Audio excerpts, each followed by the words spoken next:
Far beyond the edges of the Milky Way, a fleet of sleek silver ships hovered like a swarm of glowing beetles.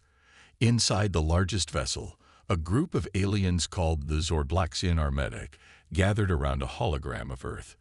Their leader, Zorblax-9, stood tall with 6 arms crossed, his purple scales shimmering under the ship's lights.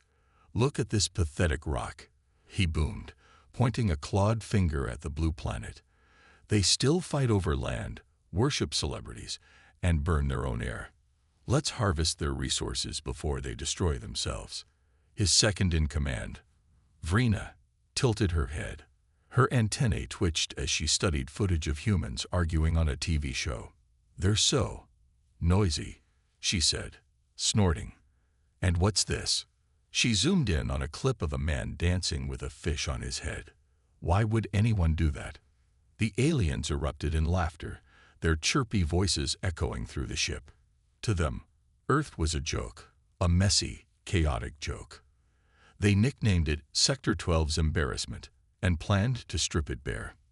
Meanwhile, on Earth, in a quiet Colorado town, Dr. Emily Carter adjusted her glasses and squinted at her computer screen.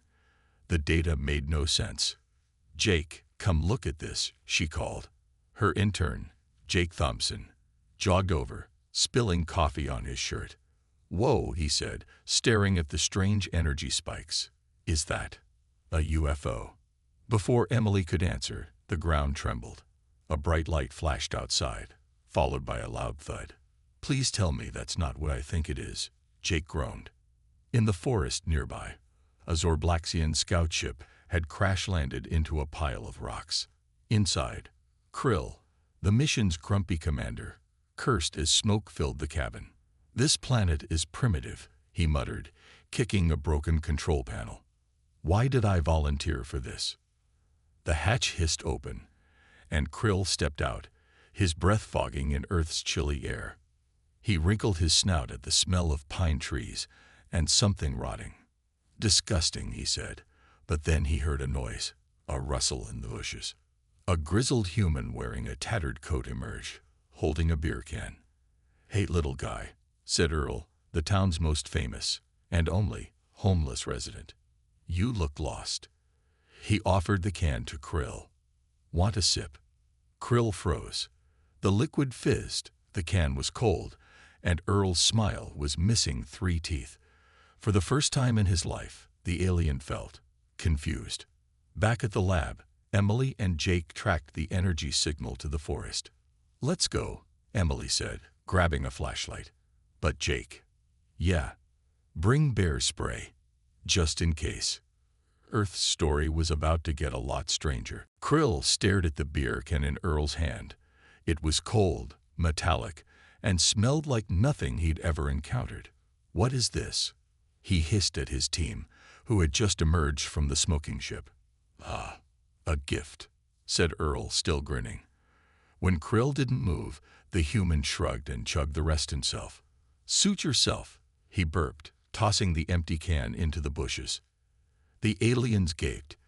"This species is unstable," muttered one of Krill's crew, a nervous young soldier named Rix. "They consume liquid from containers and then discard them." "Focus," Krill snapped. "We need to scan the area. Zorblax-9 wants data on their civilization." He pulled out a handheld scanner, but it sputtered and died. What now? Meanwhile, in the forest, Emily and Jake crept through the trees, following the energy signal. "Did you hear that?" Jake whispered, freezing. A squirrel chattered nearby. "False alarm," he sighed. Suddenly, a beam of blue light shot into the sky from the crash site. "That's our UFO," Emily said, her eyes wide. "Let's move. Back with the aliens." Krill's scanner wouldn't reboot. "Earth's magnetic field is interfering," he growled. "Use the backup." Rix fumbled with a second device, but a mosquito swarm descended, buzzing furiously. The aliens swatted at them, their high-pitched squeals echoing. "Primitive insects," Krill yelled. "Why are they so angry?" Earl reappeared, now holding a stick. "Y'all need help?" he asked, eyeing their struggle. "This here's bear country. You ain't from around here, are ya?" Before Krill could answer, a twig snapped. Grandma Rosa, out for her evening walk, spotted the aliens. "Dios mío, are those space lizards?" She pulled the pepper spray from her purse. "Get back, Earl. They're probably communists." At the crash site, Emily and Jake reached the clearing just as Grandma Rosa sprayed Krill in the eyes. "Human aggression," Rick shouted, ducking behind a rock. "Retreat." "Wait, we're scientists," Emily yelled, holding up her hands. "We just want to talk." Krill, blinded and furious, activated his emergency beacon. "This planet is hostile," he wheezed. "Evacuate." As the aliens flowed into the woods, Jake picked up a strange device they dropped. "Look at this," he said. "It's a hologram projector." The image flickered, showing a map of Earth labeled Level 8 Hell, Reclamation P and Dieng. Emily frowned. "What have we gotten ourselves into?" Zorblax 9 slammed a clawed hand on the ship's control panel. "You let a human elder defeat you with pepper spray." He roared at Krill, who was nursing his burning eyes in the medical bay. This mission was supposed to be simple. Vrina floated nearby, her tentacle-like appendages tapping a screen. "Sir, the data from the scout ship is odd," she said. "Earth's atmosphere is laced with ancient energy signatures. It's like nothing we've seen." "Nonsense," Zorblax snapped. "Deploy the terraformer. Turn their skies pink. Let them choke on glitter for all I care." On Earth, Emily and Jake pored over the alien hologram in their lab. "This map, it's not just a resource scan," Emily muttered. "Look at these symbols. Reclamation. Prison designation." Jake squinted. "You think Earth was a jail? For who?" Before she could answer, the sky darkened. A massive Zordlaxian ship loomed overhead, firing a beam of shimmering light. Birds dropped from the sky. Trees wilted. "That's not good," Jake said, grabbing his phone. "I'll call the sheriff." In Yellowstone National Park, the terraforming beam hit a dormant volcano. The ground shook. Geysers erupted. Sarah Mitchell, the journalist, was filming a segment on hiking trails when the Earth split open. "This is Sarah Mitchell reporting. What is he? She screamed as lava bubbled behind her. Back in Colorado, Grandma Rosa loaded her shotgun. "I told Earl those aliens were trouble," she muttered, marching toward the crash site. "Time to teach them some manners." Meanwhile, Krill's replacement team tried again. They aimed a tractor beam at a farmhouse, hoping to abduct Farmer Ted's prize bull. Instead, the beam yanked up a porta-potty. The aliens gagged as it exploded against their ship. "This planet is broken," Rix groaned.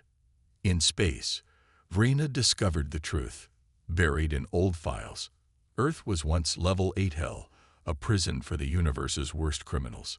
Its unstable core, violent ecosystems, and relentless predators were designed to torture inmates. Humans, it seemed, were the accidental descendants of those who survived. "Sir," Vrina said, her voice trembling, "we need to leave. Now." Zorblax 9 ignored her.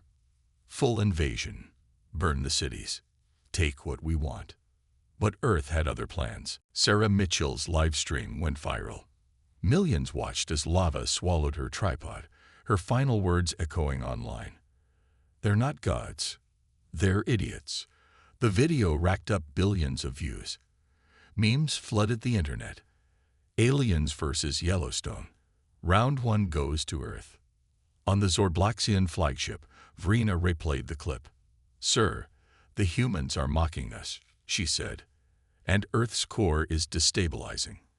The terraformer woke something ancient." Zorblax 9 growled. "Then we'll hit them harder.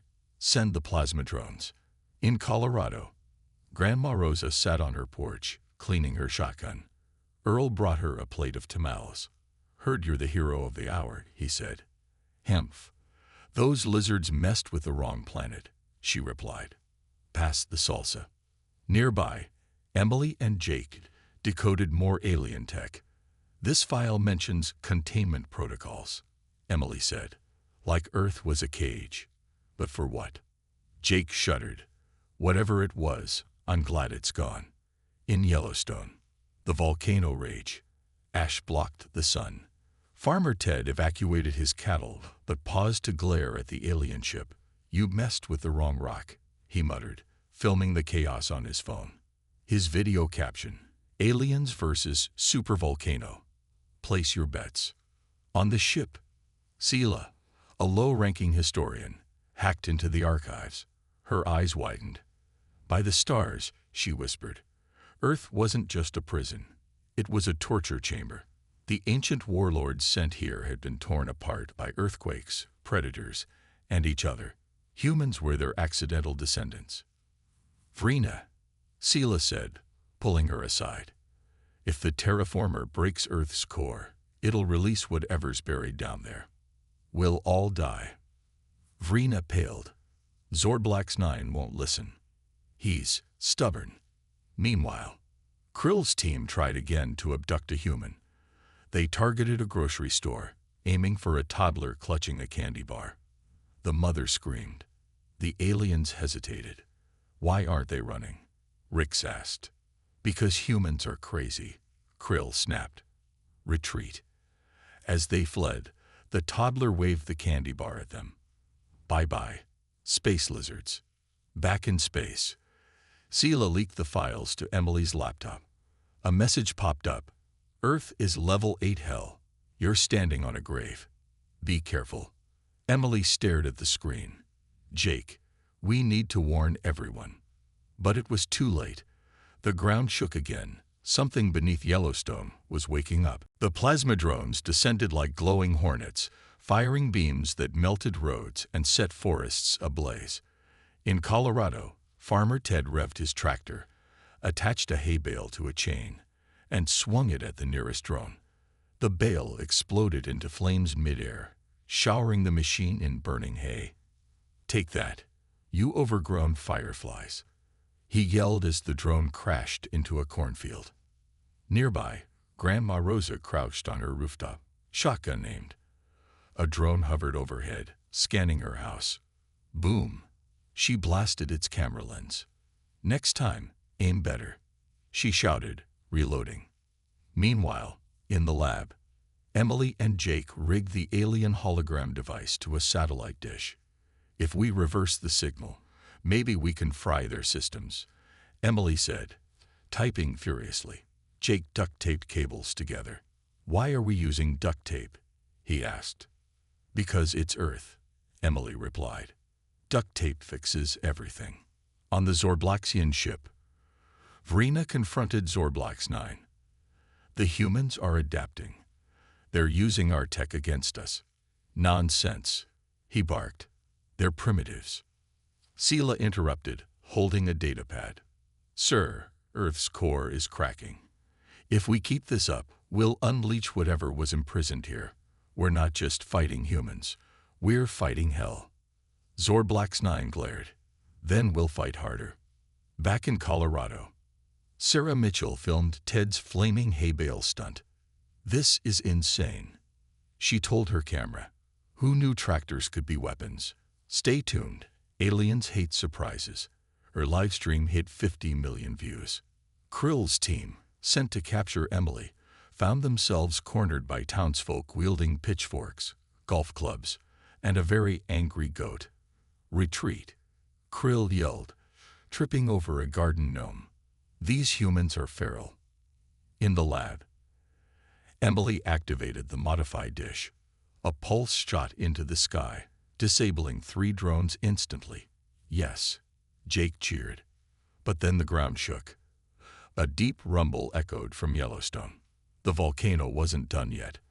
On the ship, Sela leaked Emily's location to the humans.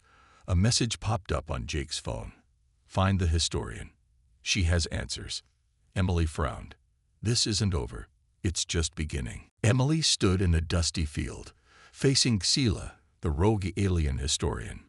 "You leaked the files," Emily said, folding her arms. "Why?" Sela's antennae drooped.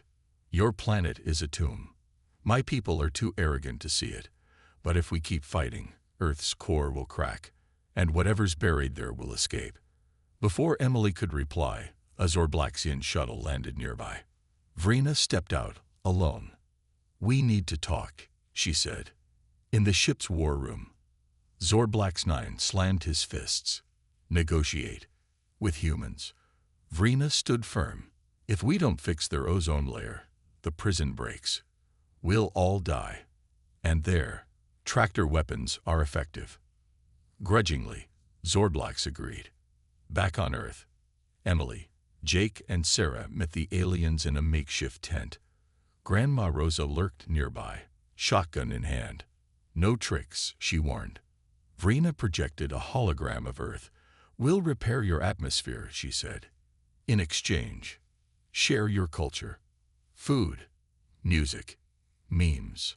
Sarah snorted. You want memes? We find them. Fascinating, Vrina admitted. Jake whispered to Emily. They're obsessed with cat videos. We've got them. Emily stepped forward. Agree, but add one thing. Leave, and never come back. Zorblax-9's voice boomed over the comms. Unacceptable. Zila intervened. Sir, the core is fracturing. We have no choice. Later, the aliens deployed machines to heal the skies. Humans watched, skeptical. Farmer Ted leaned on his tractor. Think they'll stick to the deal. Doubt it, Emily said. But we've got their tech now. And their weak spot. Grandma Rosa grinned. Next time, they'll think twice before messing with a hell planet. As the aliens retreated, Sela left a final message on Emily's laptop. You're stronger than you know. But the real hell isn't gone. It's waiting. Sarah filmed it all. Her next headline. Aliens surrender to Earth's chaos. Zorblax-9 stood on the bridge of his ship, glowering at Earth. This isn't over, he hissed. Mark my words, when the true level 8 hell arrives, you'll beg for our help. Vrina rolled her eyes. Sir, the ozone layer is repaired. Their memes are uploaded. Can we go? As the Armada prepared to leave, the aliens deployed a final gift, a shimmering machine to stabilize Earth's core. It hummed loudly, then shot a beam into the ground. The Yellowstone volcano quieted. Birds returned. Farmer Ted stared at the sky. They actually fixed something. On the ground, Emily and Jake watched the machine glow. Think it'll hold? Jake asked. Doubt it, Emily said. But it buys us time.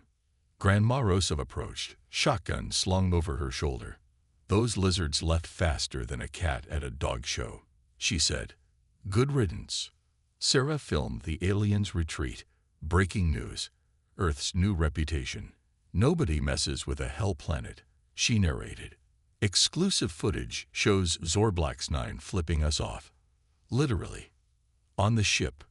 Sela handed Vrina a data chip. Give this to Emily when you're gone, she said. It's a map. For when the real trouble starts. Vrina pocketed it. You're risking a lot. I've seen what's buried here, Sela replied. And humans. They're oddly brave.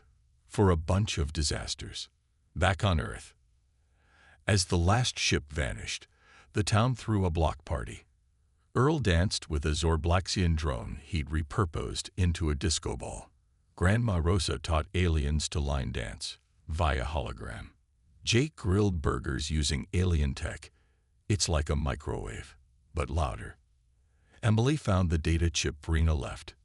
It read, the prison is old. The locks are weak. Be ready. She sighed. This isn't the end. Jake handed her a burger. We'll deal. We've got duct tape, tractors, and a grandma who fights aliens. What's the worst that could happen? In space, Zorblax-9 brooded. They think they've won, he muttered. But Earth is a ticking bomb. And when it explodes, he smirked. We'll sell tickets. The stone door groaned open, revealing a cavern glowing with eerie blue light. Emily stepped forward. her flashlight trembling. "Hello," she called. The voice answered again, a deep, guttural growl that shook dust from the walls. Jake gripped her arm. "Bad idea. Let's go." But Grandma Rosa shoved past them, shotgun raised. "If it's a monster, I'll shoot it. If it's an alien, I'll also shoot it." Inside the cavern, they found a chamber filled with chains, massive rusted chains bolted to the floor, and in the center, etched into the rock, was a symbol. Leviel 8 Hell. Do not RELES. Meanwhile, on the surface, Farmer Ted's tractor sputtered as the ground shook again. His cows stampeded, and the sky turned green. "What in tarnation?" he muttered, filming it all. Sarah's phone buzzed. "Breaking. Yellowstone supervolcano. Now, superportal." She groaned. "Why is my job never boring?" Underground, the walls began to bleed black sludge. Emily wiped it on her glove. "It's not organic," she said. "It's energy. Like the Zorblaxian tech." Jake backed toward the door. "Emily, it's moving." The sludge pooled into a humanoid shape, tall, jagged, with glowing red eyes. It spoke in the same ancient language. But this time, Emily understood. Free. Us? On the Zorblaxian ship. Vrina stared at Earth's feed. "Sir, the core stabilizer is failing. The prison's locks are breaking." Zorblax 9 smirked. "Good. Let them fight their own nightmares." Sela glared. "You're worse than the warlords." At least they had honor. Back in the cavern, Grandma Rosa fired at the shadowy figure. The bullet passed through it. Useless, she snapped. "Wait," Emily shouted. "It's not attacking. It's trapped." She held up Scylla's data chip. "This symbol, it's a key." The figure hissed. "You? No. Us." "You're the warlords," Emily said. "Earth was your prison, but someone's trying to free you." The ground shook violently. More chains snapped. On the surface, Sarah's screen flashed. "Ancient alien warlords EVS. Humans. Who will win?" She sighed. "This is why I majored in journalism." Underground. The warlord lunged at Emily. Jake tackled her aside as Grandma Rosa swung the pickaxe. The creature dissolved into smoke, then reformed. "Foolish humans. We are legion. And we are hungry." Above them, the volcano erupted again. The block party raged on. Farmer Ted blasted country music through a Zorblaxian speaker, while Earl tried to teach aliens, via hologram, how to two-step. Grandma Rosa won a burrito-eating contest against a curious Vrina, who later admitted, "Your spices are aggressive." But Emily sat alone, staring at Sela's data chip. "What did you mean? The real trouble," she muttered. The next morning, the core stabilizing machine began to groan. Deep underground, something stirred. In Yellowstone, geologists reported strange carvings glowing on the volcano's walls, symbols matching the ones on Emily's hologram. "This isn't natural," Jake said, squinting at the images. "It's a warning." In space, Zorblax 9's armada received a distress signal. A garbled voice crackled. "They're awake. The prison is breaking. Earth is calling them home." Vrina frowned. "Sir, the humans might need." "Not our problem." Zorblax snapped. "Let's see how they handle real hell." Back on Earth, Sarah's latest headline went viral.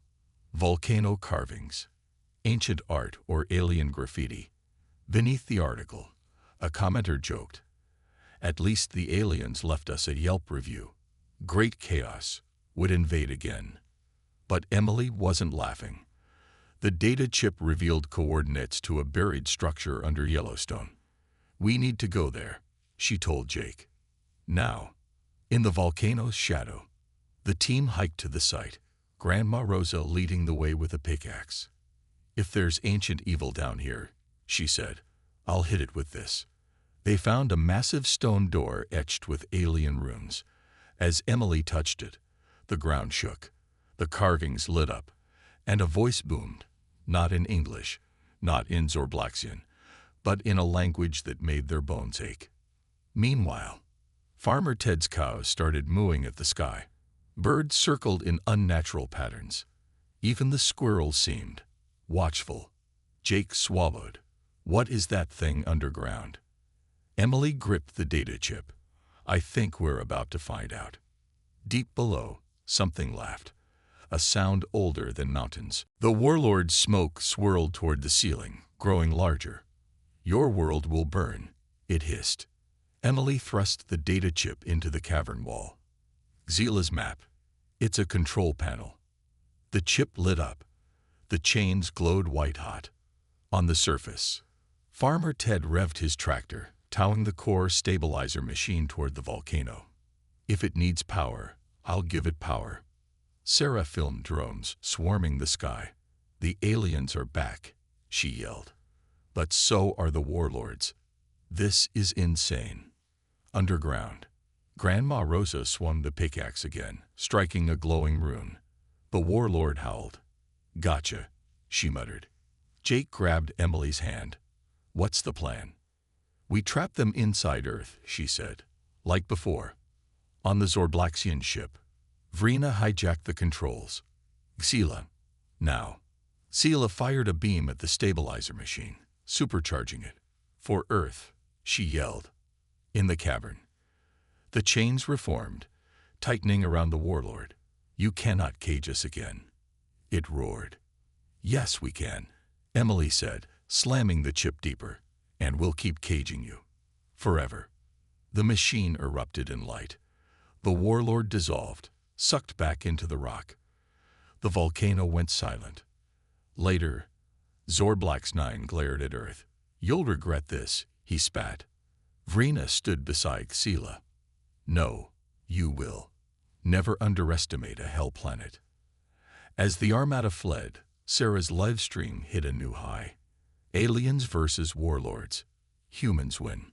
Back home, the town celebrated again. Farmer Ted grilled victory burgers. Grandma Rosa accepted a medal and a lifetime supply of shotgun shells. Emily and Jake hugged, exhausted. But Xila's final message played on Emily's laptop. The warlords are contained. For now, Earth's chaos makes it strong. Protect it. Sarah's next documentary title. Don't laugh at the hell planet. And somewhere deep underground, the chains held.